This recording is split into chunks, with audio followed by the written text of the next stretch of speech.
أهلا بكم بسلسلة حلقات حلويات الدفا. هنعمل ترند الشتاء شعرية بالحليب، حلوى اقتصادي وسهل وأي حد ممكن يقدر يعمله، فما تكسلوش وقوموا اعملوه دلوقتي بعد ما تشوفوا الفيديو ده. في حلة على النار هنضيف معلقتين كبار من السمنة أو الزبدة، ما نرجحش قوي موضوع الزيت ده، هو يا سمنة يا زبدة. وأول ما تدوب هننزل عليها بكوباية واحدة من الشعرية، هنقلب ونميكس لحد ما الشعرية تبدأ ان هي تدخل على اللون الذهبي، ما تحمرش او تبدأ ان هي تاخد لون. هو تقريبا اللون مش واضح معاكم قوي، بس اول ما تحسوا ان هي بدأت تاخد لون هنزود نص كوباية من السكر. السكر هنا يستحسن نضيفه دلوقتي لان هو هيديها طعم كرملة حلو جدا. الخطوة دي مهمة جدا، هتفرق في طعمها. لو انت متعودة على الطريقة العادية فجربيها بالطريقة دي.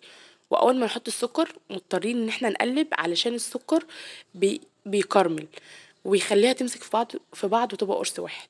واول ما نحس ان السكر داب هننزل بكوبايه واحده من الميه وايدينا فيها ونستمر في التقليب، ما ينفعش نشيل ايدينا خالص، لان اول ما بننزل بالميه السكر بيكرمل وبتمسك كلها في بعضها، فنقلب بس كده لحد ما الكرمله دي تفك، وبعدين هنغطي عليها ونسيبها لحد ما تستوي. طب دلوقتي انا بزود الميه ليه؟ ما بسويهاش في لبن عشان لما تسويها في ميه هتعمل النشا، هتسرد النشا اللي فيها، فده هيخليها كريمي قوي معاكي. ونغطي ونرجع نقلب كل شويه، نفضل نقلب فيها، ما ينفعش ان احنا نسيبها ونروح نعمل حاجه تانية او نسهى عنها.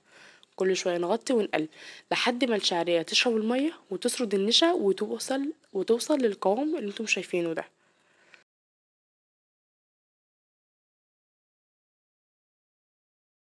شايفين ده القوام المطلوب اللي احنا قلنا عليه. تحسوا ان الميه نشفت بس ما نشفتش في نفس الوقت.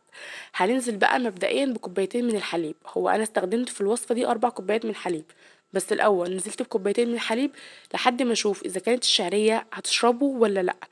اضافه من الاضافات اللي انا حطيتها مكسرات. انا حطيت جوز هند، ممكن تحطي زبيب، وممكن تحطي زبيب وجوز هند. انا حطيت معاه جوز هند عشان تحسي ان هي شرقي قوي. وبعدين هنغطي عليها لحد ما تبدأ ان هي تغلي وتفور. هتختبري بقى هنا تعملي تيست للقوام، اذا كنت انتي حباها بالقوام ده ولا حابه الشعريه اكتر او الحليب اكتر. انا من الناس اللي بتحب الشعريه اكتر من الحليب شويه، لقيتها ان الشعريه شربت الحليب وده بيرجع لنوع الشعريه، فبقيت مضطره ان انا زودت كمان كوبايه. بس عايزه اقولك على حاجه، انت هتسيبيها تغلى غلوتين 3 وانت مغطيه عليها، وبعدين تشيلي الغطا لان هي بتفور. وبعدين بعد ما حطيتي كوبايتين حليب، في كوبايات حطيتهم والكاميرا كانت فاصله، بعد ما استوت بقى خالص وصلت القوام اللي انا عايزاه، رجعت طفيت عليها وحطيت عليها كيس من الفانيليا، او ممكن تحطي ميه ورد او ماء زهر لو انت من الناس اللي بتفضل ماء زهر وماء ورد. وبس.